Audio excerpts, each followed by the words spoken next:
Hola a todos, queridos seguidores, oyentes y lectores de NutriNews. Bienvenidos a un nuevo episodio en el que vamos a conversar sobre uno de los indicadores más útiles e importantes en nutrición animal. Me refiero al índice de conversión, que, como muchos de ustedes sabrán, relaciona el peso ganado por un animal en un periodo de tiempo determinado con la cantidad de alimento consumido en ese mismo periodo. Si bien lo más frecuente es que la mejora u optimización del índice de conversión sea buscada desde el lado de la nutrición, también existen ajustes y cosas por hacer desde lo que podemos denominar el manejo. Nuestro invitado del día de hoy es autor de un contenido referido al tema que hemos publicado en la tercera edición de NutriNews Latam. Oscar Huerta, bienvenidos al estudio. ¿Y cómo te va? ¿Qué tal? ¿Qué tal? Un gusto saludarles. Muchísimas gracias a ustedes por la invitación, a NutriNews por la oportunidad de platicar con su público. Y bueno, esperemos aportar algo interesante para todos ustedes. Seguramente así sea. Oscar Huerta es médico veterinario y zootecnista por la Universidad Autónoma Metropolitana de México. Tiene además 3 másteres en su haber y se desempeña como consultor independiente en nutrición porcina. A ver, Oscar, si bien, a ver si coincide, si bien como comenté en la introducción, en la mayoría de los casos se busca mejorar el índice de conversión, pero desde el lado de la nutrición, digamos. Usted de alguna manera está insinuando de que se dejan de lado las cosas, las cuestiones de manejo que se puedan hacer para mejorar el índice o que se le presta por ahí poca atención. ¿Qué cosas se puede Eh, ir a hacer desde el manejo? Que por ahí no Mira, son tan frecuentes de escuchar, ¿no? sí, es que desde el manejo podemos hablar desde el origen del grano. No es lo mismo un Sí, grano de Sudamérica que de Norteamérica. sí. ¿Ok? Luego el transporte del grano. ¿Cómo conservamos el grano? Si lo seleccionamos, si lo dividimos, si lo separamos con base a su calidad o no. ¿Qué tipo de calidad de grano tenemos? Entonces, pasamos con ese manejo sencillo, que muchos lo hacen, los grandes productores lo hacen, pero los pequeños productores no lo hacen. No tienen esa capacidad económica o física de poderlo hacer. Y luego entramos en el complejo de una planta de producción, que vamos con tamaño de la partícula, lo revisamos o no lo revisamos, cosas tan sencillas que a lo mejor los nutriólogos o los doctores de nutrición que hacen todo un trabajo fenomenal, con tantos estudios, con tantos logros que han tenido, pero si la planta, que no depende de ocasiones de él, no tiene la partícula adecuada en tamaño, vamos a tener una diversidad de resultados porque el cerdo no va a tener la misma capacidad de asimilación de ingredientes. El otro problema que tenemos en planta, o podríamos tener, es que los microelementos no tienen la integración adecuada. Estamos hablando de eficiencia de mezclado. La semana pasada hablaba con un amigo que es gerente de producción de una empresa en el centro de México y él me decía, oye, el problema que tengo es la dureza del pellet. ¿Cómo, Existe un Oscar, pellet, puede dice. repetir? El problema que tengo es. La dureza del pellet, la calidad del Vale, pellet. vale, no lo he entendido. Entonces, tiene todo un proceso, hacen muchas cosas interesantes, pero el pellet es de muy mala calidad. Luego, entonces, son cosas de manejo que están fuera del alcance del técnico en granja y dependen mucho de la fábrica. El nutriólogo ya hizo su magia, por decirlo así, como les digo yo, y Sí. integrar a menor costo de la mejor calidad posible. Ok, supongamos que toda esa parte tiene un muy buen éxito, que todo va muy bien. ¿Cómo lo transportamos? Ahora el transporte no nada más es el alimento, sino la capacidad que tienen, por ejemplo, en México, de llevar una enfermedad de otro uno al lado a otro. Son cuidados extras que no le estamos poniendo el foco adecuado. Ahorita en México tenemos un excelente precio y no es porque el mercado lo dé, por casi esté, por la influencia y principalmente, perdón la confusión, por problemas de salud. No hay suficiente cerdo porque se ha muerto de PET y de PIRS. Y el PET se transporta por las ruedas de los carros normalmente, ¿no?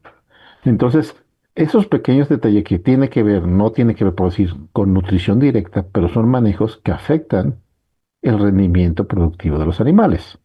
Porque un animal enfermo de PET que sobrevive va a tener un menor rendimiento. Entonces hablamos de manejos aleatorios, no directamente con la dieta o con el alimento. Y supongamos que todo va en la excelencia. Dentro del cierre que doy en el artículo, yo le pongo mucho foco al comedero. El otro foco que hay que ponerle fuerza es al bebedero y, por ende, a la calidad del agua, que es normalmente nadie le hacemos casos. Hace algunos años vi una granja en donde el agua estaba a 42 grados centígrados. Las cerdas no tomaban agua y tenías un síndrome tan agresivo que las cerdas tenían fractura en las patas y pensábamos que era nutrición. Y no, el problema era consumo. No tenían suficiente consumo, no había alimentos que suplieran o que abarcaran lo que necesitaba el cerdo y teníamos una desgracia en los pobres animales, ¿no? Entonces son combinaciones, ¿sí? Por ejemplo, yo hago una ejemplificación de que ya tienes el caviar, ya te van a servir el caviar y no te lo sirven en una galletita bonita, te lo ponen en un plato de cartón o en una servilleta. A eso voy con las dietas. Tenemos la mejor dieta, pero ¿dónde lo vas a servir? Ese es hacia dónde voy, ¿no? Independientemente que Sí. tienes que asegurarte que la calidad ambiental sea la ideal, temperatura, reducción de dióxido de carbono, amoníaco, velocidad del viento. Por ejemplo, hay trabajos aquí en Guatemala que el doctor, ay, se me fue nuevamente el nombre de mi querido amigo, ha bajado el índice de metros cuadrados por ventilación, por el excelente manejo de la ventilación.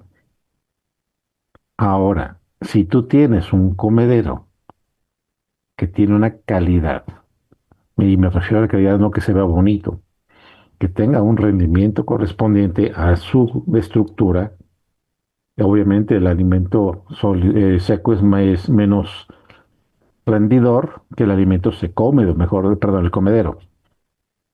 Y ahí entonces nos ponemos a pensar, o bajo mi perspectiva, o como estoy a perspectiva administrativa, ahorita estoy terminando mi doctorado en administración y todo es dinero. Tú tomas una decisión basada en dinero.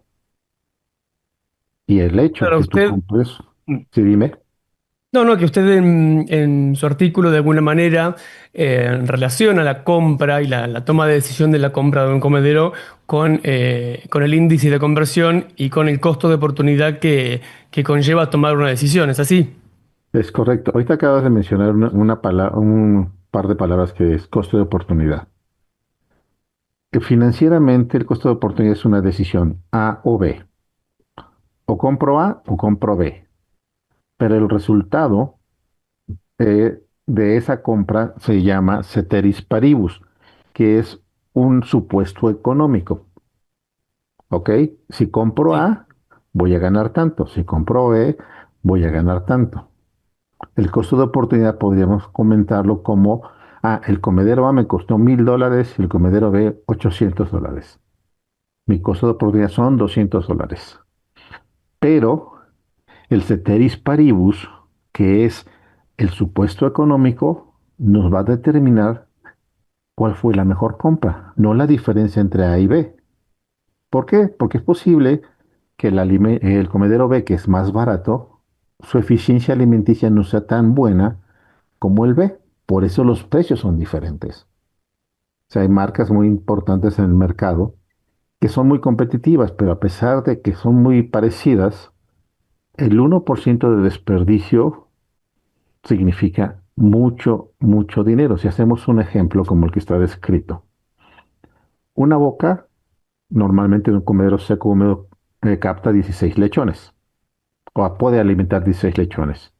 Si hablamos de solamente engorda, que son 100 días, pongámosle 110 días o 115 más lavado y desinfección, que los podamos usar 3.3 veces al año. Entonces, esa boca tiene la capacidad de alimentar durante su año, estamos hablando de 16 lechones por boca por 3.3 veces, 53 lechones en el año. Esa es su capacidad de alimentar esa boca. Por 10 años de vida productiva estamos hablando que tiene la capacidad de alimentar 528 lechones en su vida productiva. ¿De acuerdo? Si eso Sí. lo multiplicamos por lo que se come un puerco en esa etapa, que son 220, 240 kilos, pongamos 220 kilos, solamente esa boca va a recibir durante 10 años 116 toneladas de alimento.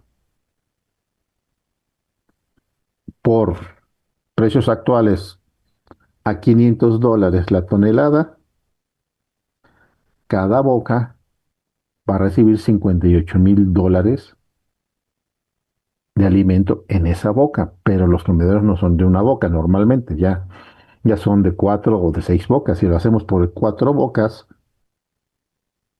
ese comedero de 4 bocas va a recibir $250,000 de alimento y muy caro te va a costar $1,000.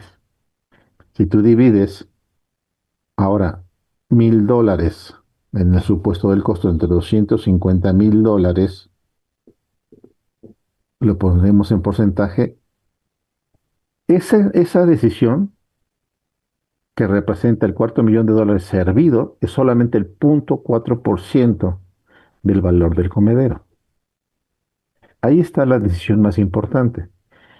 Si tú decides comprar un comedero barato, o porque lo hizo, como decimos acá en México, el compadre, o porque, no sé, por alguna idea, estás tomando una decisión de 800 o de $1,000 sobre una decisión de $250,000 en la vida productiva. Y sin considerar que si ese desperdicio de ese alimento que te costó $250,000, tú tienes un desperdicio solamente del 1%, significa $2,500. O sea que si tú eliges el mejor comedero, que te evite ese desperdicio simplemente con el 1% del desperdicio, pagas más de 2 veces el comedero. Y Esa es esa una. información, Oscar, esa información, digamos, está disponible de todos los comederos explicando cuáles son sus limitaciones, digamos, o sus virtudes, porque a lo mejor lo que puede suceder también es que esta información, a lo mejor adrede no, no se difunda, ¿no? Es que, mira, los comederos tienen la mayoría son muy buenos. Hay empresas, hay líderes, hay otros que están tomando liderazgo. Hay un comedor argentino que es el primero que tiene el sello de sustentabilidad europea, a pesar de ser argentino, porque tiene menos desperdicio. Ok, todos son buenos en general. ¿Cuál va a ser la diferencia? Uno, consumo de agua, la calidad del agua. Me refiero a calidad física, bioquímica y temperatura. Hay una plática que escuché del doctor Mario Pence que habla sobre esas limitantes o beneficios. Lo hemos entrevistado a Mario en alguna oportunidad. Entonces, lo has estabilizado y de agua sabe muchísimo y otras muchas cosas, ¿no? Nosotros mismos limitamos. Si el animal no le estás dando los metros cuadrados o a la boca, en lugar de meterle 15 lechones, le metes 20, tú vas limitando, tú vas poniéndole como normalmente yo digo, piedritas en el camino. ¿Ok? El comparativo, hay muchas empresas, por ejemplo, aquí en México, las empresas están evaluando constantemente los comederos. Tienen el icono, el mejor, que ellos han considerado, pero hay nuevas actualizaciones, entonces están buscando alternativas. ¿Sí? Es muy Sí, complicado. Tendríamos que hacer un trabajo de investigación con ciertas características, como debe ser para determinar con base a lo que dice ese proyecto o esa investigación cuál es el mejor, ¿no? Me estuve platicando con una persona hace un par de semanas sobre alimentación electrónica. La información que se está dando con la alimentación electrónica rompe todos los paradigmas de las investigaciones que hacemos o que se hacen en las universidades. Porque estás comparando la Big Data de varios escenarios bajo estrictamente sobre un comedero electrónico. Y esa información de 1 millón o 200.000 cerdas que estás evaluando va a ser muy diferente a lo que haces con 20 o 30 o 50 cerdas, ¿no? Con diferentes condiciones, ese millón de cerdas repartidas en el mundo, a lo que tú tengas en una unidad de investigación o en tu granja de investigación que tenga 500 cerdas, ¿no? Sí, sí. Entonces, ese tipo de cosas que buscarles las nuevas informaciones que salen en el Big Data y utilizar la inteligencia artificial, los que sepan, ¿no? Yo no lo sé, pero bueno, hay que entender un poquito de eso, porque la decisión ya es una decisión financiera con base a datos. Hace un par de semanas di una plática en una universidad aquí en México y me preguntaba un asistente, oye, ¿por qué tomaron la decisión de dar DDGs muy altos? Incluso los DDGs, las cerdas parecía que estaban borrachas, ¿no? De tanto alcohol que tenía, o no, no se me acuerdo si eran DDGs o eran residuos de destilería para etanol, no sé, no recuerdo bien. Es que las puercas estaban borrachas, sí, pero es una decisión financiera. Aunque vamos a tener una pérdida de algunas estaciones, pero financieramente es mucho más barato dar eso que meter un grano completo. Otro amigo en Estados Unidos me comentaba, nosotros no peletizamos porque es un sobrecosto, mi grano cuesta nada y si le meto un costo que es peletizar, pues bueno, ya es un costo, entonces no es un beneficio, no se paga la peletizada para el valor del grano que tenemos, ¿no? Entonces, Sí, bueno, sí. para mi punto de vista, perdón, las decisiones son técnico-financieras y en ocasiones son más financieras que técnicas. Sí, eso es lo que le quería, me parece que me robó la respuesta, le quería pedir una especie de conclusión y me gustó eso que acaba de comentar, ¿no? Que las decisiones finalmente terminan siendo más financieras que técnicas, Y mira, o en algunos casos al menos.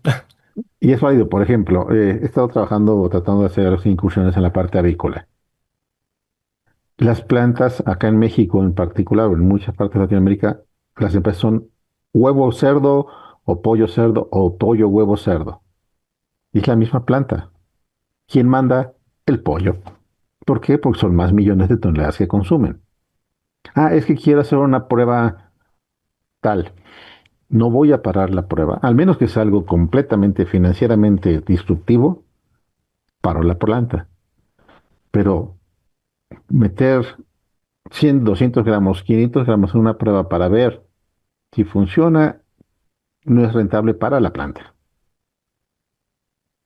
Es muy complicada esa relación que parece más divorcio que relación. ¿Por qué? Pues porque los tiempos que genera el valor de una planta, si ellos paran media hora, es media hora que no produjeron alimento. Entonces son complicaciones, ¿no? No es que sean malas ni buenas, es parte del negocio. Pero lo que hay que tener en cuenta es dar el valor a cada uno de los procesos.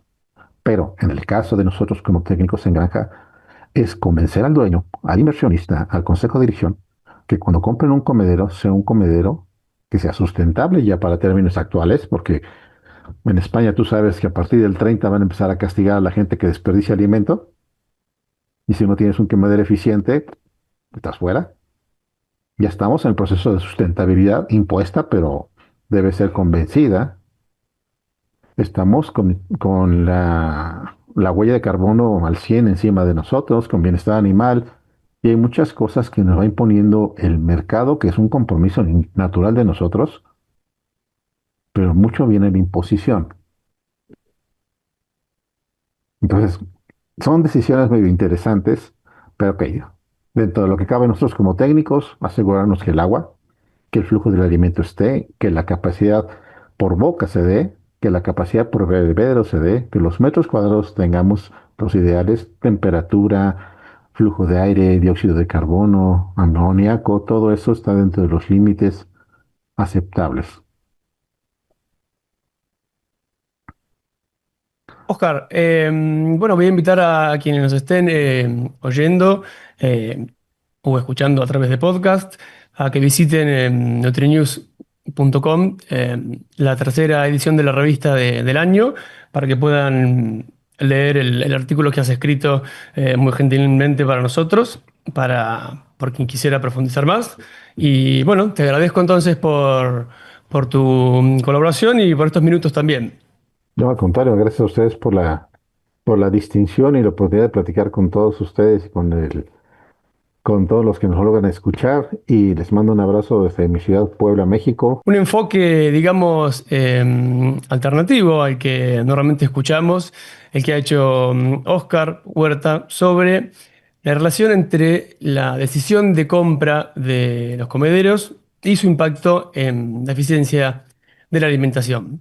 Propio de, bueno, de un profesional especializado no solo en la nutrición, sino también en la gestión empresarial. Punto final para el capítulo de hoy. Espero verte en la próxima. Que vaya muy bien todo. Adiós.